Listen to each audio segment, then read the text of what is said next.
প্রতিকরে সুশাসন 2.0 যারা সুবিধাভোগীরা অংশগ্রহণ করেছেন, যারা সুবিধা পাবেন, এবং গত যেটা প্রথম পর্যায়ে হয়েছিল সাউথ জোনাল উদ্যোগে এই ধরনের প্রশাসনিক শিবির আগরতলা পৌর নিগমে, তখন যারা বিভিন্ন বিষয়ের উপর তারা কাগজ জমা দিয়েছিলেন, সেগুলি কিছু কিছু ক্ষেত্রে আজকে প্রদান করা শুরু হয়েছে। তো সার্বিকভাবে আমি বলবো সারা রাজ্যে, সারা ডিস্ট্রিক্ট এবং ব্লক থেকে শুরু করে নগর পঞ্চায়েত, পৌরসভা, পৌর পরিষদ এবং পৌর নিগমের উদ্যোগে প্রতিকরে সুশাসন 2.0 প্রথম বছর আমরা প্রথম দিকে 1.0 যেটা আমরা শুরু করেছিলাম, তো উৎসাহ এবং সফলতার সাথে আমরা এই কাজটা করতে পেরেছি। প্রচুর সংখ্যক মানুষ সুবিধা ভোগ করেছেন, সুবিধা পেয়েছেন।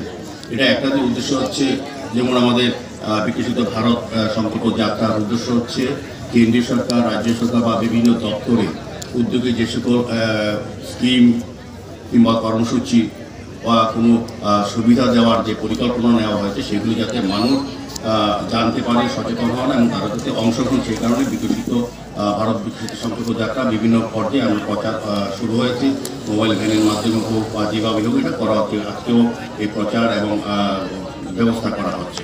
পাশাপাশি প্রতিকরে সুশাসন 2.0 যেটা 1.0 আমরা করে সার্থক হয়েছিলাম, সফল হয়েছিলাম, তারপরও লক্ষ্য করে সরকার দেখেছেন যে অনেক অংশের মানুষ যাদের জন্য বিভিন্ন পরিকল্পনা রচনা করা হয়েছে, স্কিম তৈরি করেছে, তারা কিন্তু সে সুবিধা ভোগ করতে পারছেন না বা জানতে পারে না, বা তাদের প্রশাসনিকভাবে তাদের কাছে পৌঁছে দেওয়া যাচ্ছে না। আমাদের সরকার আসার পর, রাজ্য সরকার ডক্টর মানিক সাহের নেতৃত্বে সরকার গঠিতের পর আমরা চিন্তা করেছি যে আমাদের যে স্কিমগুলি আছে, কেন্দ্রীয় প্রকল্প এবং রাজ্য সরকারের বা পৌর নিগম বা বিভিন্ন দপ্তরে, এই স্কিমগুলি আমরা মানুষের কাছে পৌঁছে দেবো সরকারি পর্যায়ে। এবং যে যে জায়গায় যে যে প্রতিষ্ঠানগুলি সরকারিভাবে, যেমন আমাদের পৌর নিগমের 11 ওয়ার্ডে আমরা প্রথম 1.0 আমরা প্রতিটি ওয়ার্ডে করেছি।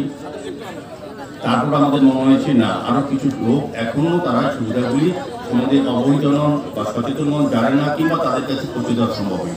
আগে যারা এখানে সিপিএম করেছিল, বামফ্রন্ট সরকার ছিল, তখন তারা কিন্তু এই মানুষগুলি সুবিধাগুলি দিতে পারেননি বা দেওয়ার সুযোগ হয়নি, করেননি, কিংবা তারা জানতে পারতেন না। আমাদের সরকার আসলে মনে হচ্ছে না, আমরা অন্তিম ব্যক্তি অবধি প্রত্যেকটি লোকের যা যা সুবিধা, যা যা স্কিম আছে তাদের উন্নয়নের জন্য, জনগণের উন্নয়ন করানোর জন্য, সেগুলি আমরা সরকারি ব্যবস্থার মাধ্যমে আমরা পৌঁছে দেবো। যেমন আমরা আগের বছরে যেগুলি আগে করেছিলাম, এটার সুযোগ সুবিধা অনেকে পেয়ে গেছেন বিভিন্ন পর্যায়ে।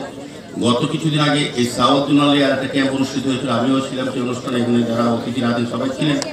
আমরা কিছু কিছু জমা পড়েছে অনেক লোকের, অনেক কিছু যেগুলি তারা করেনি প্রয়োজনীয় কাগজপত্র, সেগুলি কিন্তু আবেদন করা হয়েছিল। আজকে কিন্তু এখানে প্রায় টিআরটিসি 45টা, তারপর আপনার ওবিসি সার্টিফিকেট, এসসি 8টা, 35টা হয়েছে ওবিসি, তারপর আয়ুষ্মান কার্ড 19টা, এবং বিভিন্ন ক্ষেত্রে রেজিস্ট্রেশন যে সার্টিফিকেট 20টা, এরকম আজকেই কিন্তু প্রদান করা হবে। এটা একটা সুবিধা। আজকে কিছুদিন আগে মাত্র যারা এই ক্যাম্পে সুবিধাভোগীরা অংশগ্রহণ করেছিলেন, তারা আজকে হাতে পেয়ে যাচ্ছেন। এটি হচ্ছে প্রতিকরে সুশাসন, মানে প্রশাসনিক ব্যবস্থাটা আমরা মাধ্যমে আপনাদের কাছে পৌঁছে দেওয়া। আগে আপনাদের এসব সার্টিফিকেট পাওয়ার জন্য অন্য হয়ে এসডিএম অফিস বা ডিসিএম অফিস ঘুরতে যেতে হতো, আপনার সময় নষ্ট হতো, অনেকে 2-3 বার হয়রানির শিকার হতেন। কিন্তু আমাদের সরকার এসে বলতেছে যে আগের যে কালচার, তাকে পরিবর্তন করে আমাদের নতুন সিস্টেমে আমরা চাইছি মানুষের যেগুলি পাওনা বা যার অধিকার কিংবা যার প্রয়োজন, সেটা আমরা পৌঁছে দেবো সরকারের মাধ্যমে, আমাদের পৌর নিগমের ওয়ার্ড অফিসের মাধ্যমে তুলে। সেটাই আজকের এই অনুষ্ঠানগুলোতে আমি আশা করব। এখানে হরিচরণ বাবুকে আমি ধন্যবাদ জানাই, যিনি এই এলাকার কর্পোরেটর, যার ওয়ার্ডে অনুষ্ঠান হতে যাচ্ছে, সাউথ জোনাল চেয়ারম্যান, যিনি তারা তদারকি করছেন। এবং সার্বিকভাবে এই সাউথ জোনালের যারা এমএসি মেম্বার কর্পোরেটর আছেন, আমি মাননীয় বিধায়কও অনেক ধন্যবাদ জানাই। প্রতিটি আমাদের পৌর নিগমের কাজে উনি সার্বিকভাবে সমস্ত অনুষ্ঠানে উপস্থিত হয়ে ওনার সহযোগিতার বার্তা দিচ্ছেন। এটা আমাদের কাছে বড় প্রাপ্তি। আমরা চাইবো সরকারের সঙ্গে সঙ্গে যারা যারা জনপ্রতিনিধি যেখানে যে পর্যায়ে আছেন, তাদেরকে আমরা অন্তর্ভুক্ত করে তাদের যে কাজকে, তাদের যে চিন্তা ভাবনাকে আমরা কাজে লাগিয়ে আমাদের কাজটা সরকারি কাজটা সফল হয়। এবং সার্বিকভাবে যারা এখানে বিভিন্ন দপ্তর থেকে আধিকারিকরা এসছেন এই সুবিধা প্রদান করার ক্ষেত্রে, তারাও আরও আন্তরিকভাবে কাজ করবেন। সরকারের চিন্তা, সরকারের ভাবনা, আমাদের সরকারের দিশা হচ্ছে প্রতিটি মানুষের কাছে পৌঁছে দেওয়া সরকারি সমস্ত সুযোগ সুবিধাগুলি। সেই জন্য আজকের এই দ্বিতীয় পর্যায়ের ক্যাম্প আমি সার্বিক সফলতা কামনা করবো। আজকে যারা অংশগ্রহণ, তারও কিছুদিনের মধ্যে ওয়ার্ড অফিসের মাধ্যমে আপনাদের সমস্ত যেটা যা যা পাওনা বা যেটা যা পেয়েছেন, সেটা কিন্তু সরকারি তরফে পৌঁছে দেওয়া হবে। সার্বিকভাবে আমি আবারও এই শ্মশানের শিবিরে পূর্ণগোবিন্দ সাউজনের উদ্যোগে দ্বিতীয় পর্যায়ে দেওয়া হচ্ছে, সেটার সার্বিক সফলতা কামনা করে আমি চাইব যত বেশি সংখ্যক জনগণ যাতে তার সুবিধাগুলি এখান থেকে সুবিধা গ্রহণ করতে পারেন।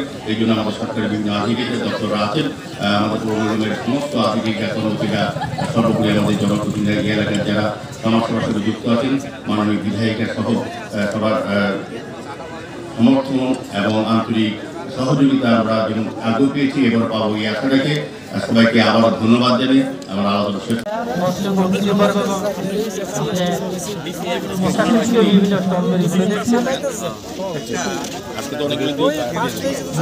ধন্যবাদ জানাই আমাদের মূল্যবান